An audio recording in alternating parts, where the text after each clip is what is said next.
Los ARC-170 del Escuadrón 7 se habían unido a los Ala-V del Escuadrón 4 en el ataque a los restantes cazas buitre que protegían al Mano Invisible, la inmensa nave insignia de la Federación de Comercio. Los pilotos clon destruían un droide tras otro con su habitual precisión mecánica. Cuando el último de los buitres quedó convertido en una burbuja en expansión de gas supercaliente, los cazas clon se apartaron, dejando el Mano Invisible expuesto a toda la artillería del Grupo de Ataque 5 de la Flota Planetaria. 3 cruceros ligeros clase Carrack, el Integridad, el Indomable y el Perseverancia, que apoyaban al acorazado Mas Ramdar.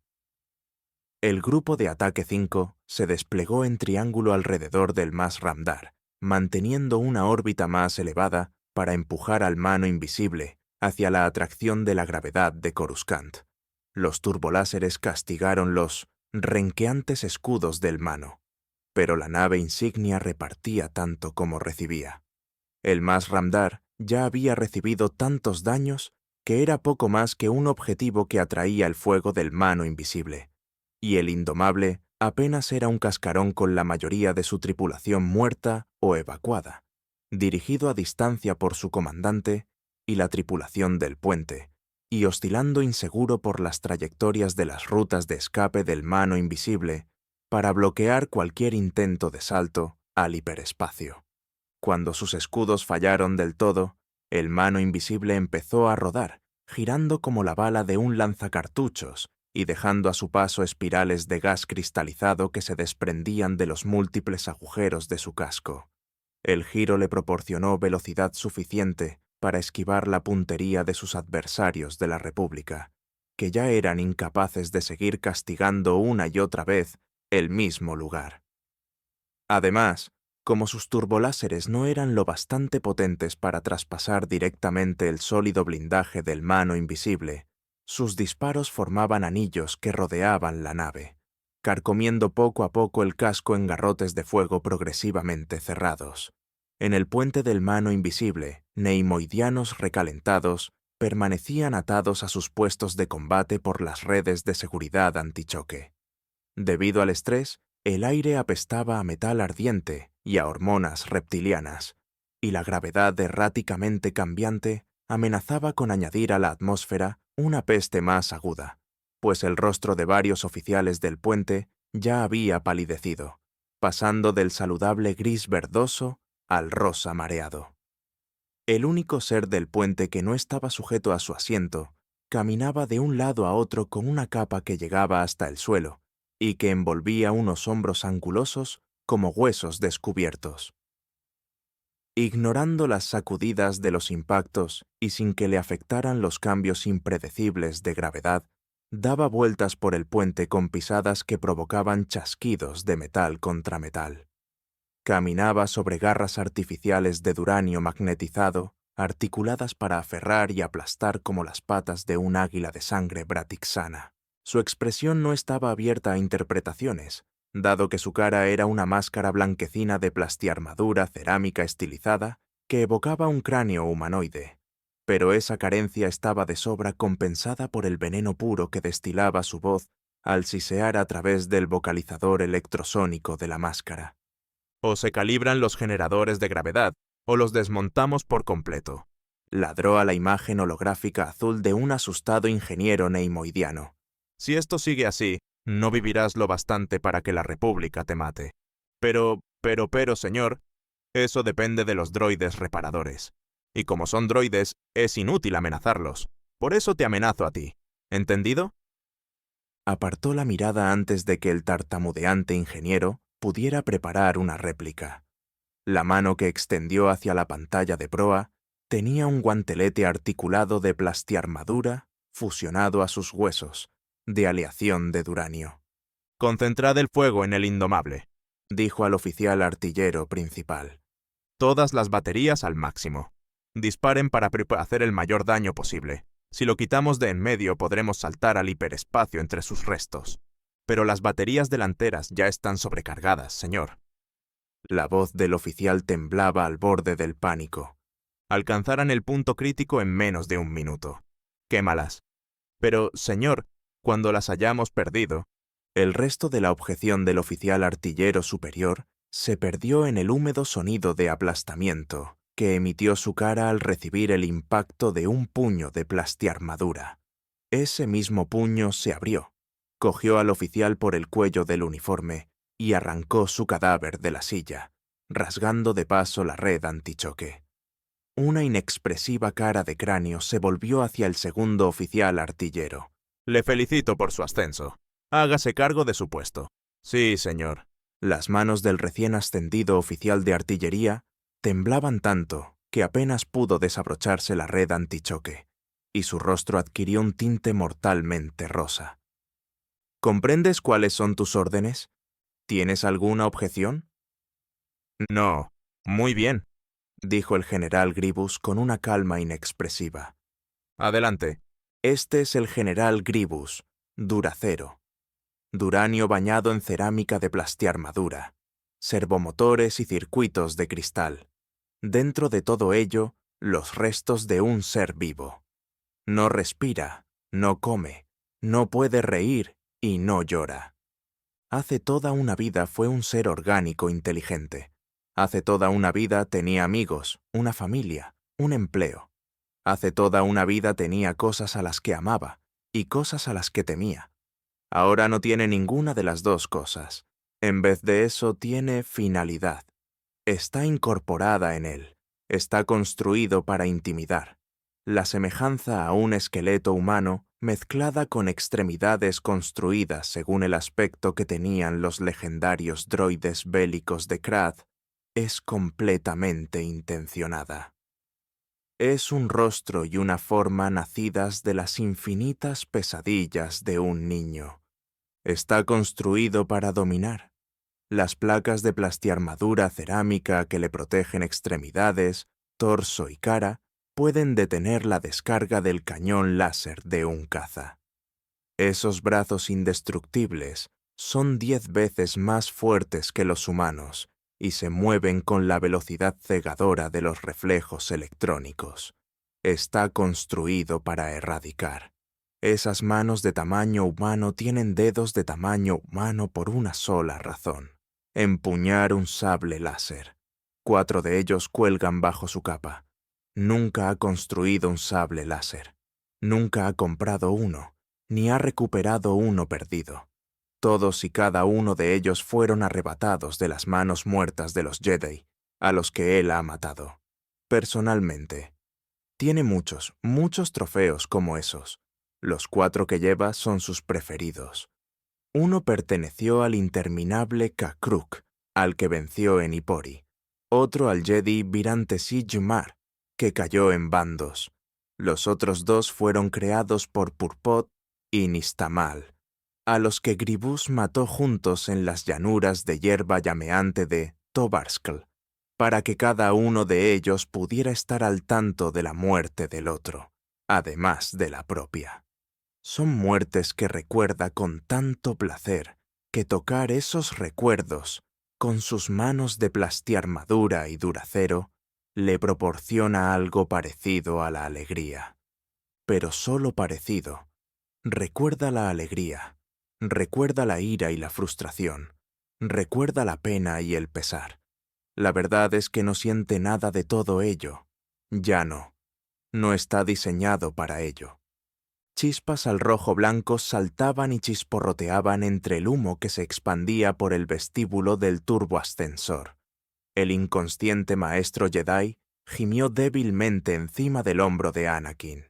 Junto a su otro hombro, Palpatine tosía roncamente en la manga de su túnica, que se había llevado a la cara para protegerse de la combustión cáustica de los circuitos sobrecargados. ¿R2? Anakin sacudió con fuerza su comunicador. La maldita cosa funcionaba intermitentemente desde que Obi-Wan la pisó durante una de las peleas en los turboascensores. R2, ¿me recibes? Necesito que actives. El humo era tan espeso que apenas podía distinguir los números de la placa de códigos. El ascensor 3224, 3224, ¿me recibes? El comunicador emitió un apagado pitido que quizá fuera un asentimiento, y las puertas se abrieron. Pero antes de que Anakin pudiera entrar con Obi-Wan, la cabina del turboascensor salió disparada hacia arriba, y el sentido de la gravedad artificial volvió a cambiar, arrojándolo a él, a su compañero, y a Palpatine hasta el otro lado del vestíbulo. Palpatine luchaba por levantarse, tosiendo todavía. Sonaba débil. Anakin dejó que la fuerza volviera a alzar a Obi-Wan hasta su hombro, y luego se levantó a sí mismo. Igual debería permanecer en el suelo, señor, dijo al canciller. Los cambios de gravedad son cada vez peores. Palpatine asintió. Pero, Anakin... Anakin miró hacia arriba. Las puertas del turboascensor seguían abiertas en lo que ahora era el techo. Espere aquí, señor. Se abrió más completamente a la fuerza y situó mentalmente a él y a Obi-Wan parados en el borde de la puerta abierta que había arriba. Reteniendo esa imagen, saltó, y la fuerza convirtió su intención en realidad. El salto llevó al inconsciente maestro Jedi, y a él justo hasta el borde.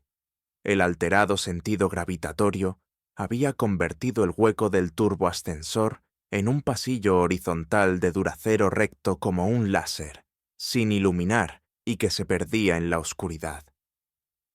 Anakin estaba familiarizado con los planos de los cruceros insignia de la Federación de Comercio. La torre cónica en espiral tenía unos 300 metros de alto. Si no cambiaba nada, podían recorrerla a pie en 2 o 3 minutos. Pero si les pillaba dentro un mal cambio gravitatorio, negó con la cabeza, calculando preocupado las posibilidades. Habrá que moverse deprisa. Miró por encima de su hombro a Palpatine, que seguía acurrucado abajo. ¿Está usted bien, canciller? ¿Está lo bastante bien para correr? Finalmente, el canciller supremo se levantó, sacudiéndose la túnica en un inútil intento de deshacerse del polvo. No corro desde que era un niño en Naboo. Nunca es tarde para empezar a ponerse en forma. Anakin buscó en la fuerza para ayudar un poco a Palpatine a subir hasta la puerta abierta. Hay naves ligeras en el hangar. Podemos estar allí en 5 minutos. Cuando Palpatine estuvo a salvo dentro del hueco del ascensor, Anakin dijo: «Sígame», y se volvió para echar a correr, pero el canciller le detuvo, poniéndole la mano en el brazo. «Anakin, espera, tenemos que ir al puente». ¿Y atravesar toda una nave llena de droides de combate? Ni de lejos. El hangar está justo debajo. Bueno, ahora al lado. Es nuestra mejor posibilidad. Pero el puente, Grievous está allí. Eso sí paró en seco a Anakin. Grievous, el asesino de Jedi más prolífico desde Durg. Con la excitación, Anakin había olvidado por completo que el general biodroide estaba a bordo. «Ha derrotado a Dooku», dijo Palpatine. «Captura a Grievous y habrás infringido una herida a los separatistas de la que no podrán recuperarse».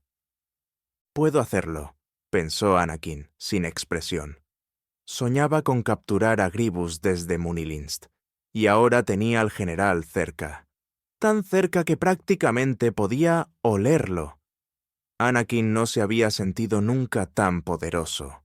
La fuerza estaba hoy con él, de una forma más potente de lo que la había sentido nunca. «Piénsalo, Anakin». Palpatine estaba junto a su hombro, al otro lado de Obi-Wan, tan cerca que solo necesitaba susurrar. «Has acabado con su cabeza política, acaba con su comandante militar y prácticamente habrás ganado la guerra. Tú solo. ¿Quién más podría hacer eso, Anakin? ¿Yoda? ¿Mace Windu? No pudieron ni capturar a Dooku. ¿Quién podría tener alguna posibilidad contra Grievous, sino Anakin Skywalker? Los Jedi no se han enfrentado nunca a una crisis tan grave como las guerras clon, pero tampoco han tenido nunca a un héroe como tú. Puedes salvarlo. Puedes salvar a todo el mundo». Anakin se sobresaltó.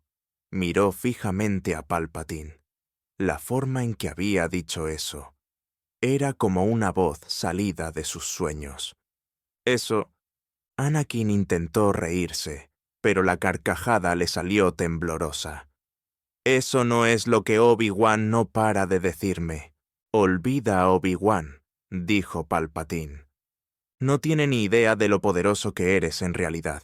Usa tu poder, Anakin. Salva la República. Anakin podía verlo con la claridad de una película de la Holo-Red. Él llegando al Senado con Grievous sujeto por electrogrilletes, luego apartándose con modestia, mientras Palpatine anunciaba el final de la guerra, y después volviendo al templo, a la Cámara del Consejo, donde finalmente, tras tanto tiempo, habría un asiento esperándolo. Ya no podrían negarle el maestrazgo, después de ganar la guerra por ellos. Pero entonces Obi-Wan se removió en su hombro, gimiendo débilmente, y Anakin volvió a la realidad. No, dijo. Lo siento, canciller. Mis órdenes son claras. Esta es una misión de rescate. Mi única prioridad es su seguridad. Yo nunca estaré a salvo mientras Grievous siga con vida, contrarrestó Palpatine. El maestro Kenobi se recuperará en cualquier momento. Déjalo aquí, conmigo. Él me pondrá a salvo en el hangar. Tú ve a por el general. Me gustaría hacerlo, señor, pero puedo hacer que eso sea una orden, Anakin.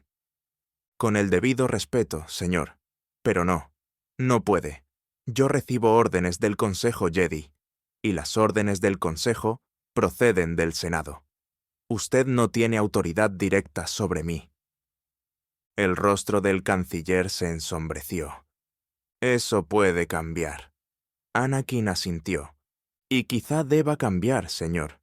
Pero, hasta entonces, haremos las cosas a mi modo. Vamos. Señor, la vocecita del oficial de comunicaciones interrumpió los paseos de Grievous. Nos llaman de la integridad, señor. Proponen un alto el fuego. Ojos amarillo oscuro se entrecerraron tras la máscara cráneo para examinar los monitores tácticos. Una pausa en el combate permitiría que se enfriaran las baterías de turboláser del mano invisible y proporcionaría a los ingenieros una oportunidad de recuperar el control de los generadores gravitacionales, de acuse de recibo de la transmisión, preparados para el alto el fuego. «¡Preparados, señor!» El oficial de artillería seguía temblando. Alto el fuego. Las lanzas de energía que unían el mano invisible con la flota planetaria de ataque se fundieron y desaparecieron. Una nueva transmisión, señor. Es el comandante de la integridad. Grievous asintió. Adelante. Una imagen fantasmal se formó sobre el hologenerador de comunicación del puente. Un joven varón humano de altura y constitución corrientes que llevaba uniforme de segundo comandante. Lo único distintivo en sus, por otra parte, blandas facciones era la pausada confianza de sus ojos. General Grievous, dijo con viveza el joven, soy el segundo comandante Lord Nida, del RSS Integridad. Mis superiores han aceptado mi petición de ofrecerle la oportunidad de rendir su nave, señor. «Rendirla». El vocalizador de Grievous emitió una reproducción muy creíble de un bufido. «Eso es ridículo. Por favor, medite cuidadosamente esta oferta, general, ya que no la repetiremos. Piense en las vidas de su tripulación». Grievous paseó una mirada gélida por su puente lleno de ansiosos neimoidianos. ¿Por qué debería hacer eso? El joven no pareció sorprendido, aunque evidenció cierta tristeza. ¿Esa es, entonces, su respuesta? En absoluto. Grievous se incorporó. Al enderezar los ángulos de sus articulaciones, podía añadir medio metro más a su ya imponente altura. Tengo una contraoferta. Mantengan su alto el fuego, quiten de en medio el indomable y retírense a un radio mínimo de 50 kilómetros hasta que esta nave realice el salto al hiperespacio. Empleando su misma palabra, señor. Ridículo. Diga a sus superiores que si no aceptan mis demandas, en 10 minutos destriparé personalmente al canciller Palpatine, en directo para la Holored. ¿Me he explicado bien? El joven oficial encajó esto sin pestañear. Ah, entonces el canciller Palpatine está a bordo de su nave. Así es. Esos patéticos Jedi que ustedes llaman héroes han fracasado, han muerto, y Palpatine sigue en mis manos. Ah, repitió el joven oficial. Entonces, por supuesto, me permitirá hablar con él, para, poder asegurar a mis superiores que no está usted simplemente, bueno, digámoslo caritativamente, marcándose un farol. No me rebajaría a mentir a alguien como usted. Grievous se volvió hacia el oficial de comunicaciones. Comuníqueme con el conde Dooku. El oficial tocó su pantalla y negó con la cabeza. No responde, señor. Grievous negó con la cabeza, disgustado. Entonces, muestre al canciller. Ponga la imagen de las cámaras de seguridad de mis habitaciones. El oficial tocó su propia pantalla y emitió un sonido ahogado. Señor, ¿a qué está esperando? Proyecte esa imagen. Quizá debería usted verla primero, señor, repuso, tan rosa como el artillero. La clara urgencia en su voz atrajo a Grievous hasta su lado sin más palabras. El general se inclinó hacia la pantalla que mostraba el interior de sus habitaciones y se descubrió mirando montones de ruinas cortadas energéticamente que rodeaban la forma vacía de la silla del general. Y eso de allí, que parecía un cadáver, envuelto en una capa de tejido blindado. Grievous se volvió hacia el holocomunicador. El canciller está indispuesto. Ah, ya veo. Grievous sospechaba que el joven oficial veía demasiado bien. Le aseguro, no necesito sus seguridades, general. Le concedo la misma cantidad de tiempo que nos ofreció a nosotros. Dentro de 10 minutos a partir de ahora, tendré su rendición o la confirmación de que el canciller supremo Palpatine está vivo, ileso y presente. De lo contrario, el mano invisible será destruido. Espere, no puede. 10 minutos, general. Nida, fuera.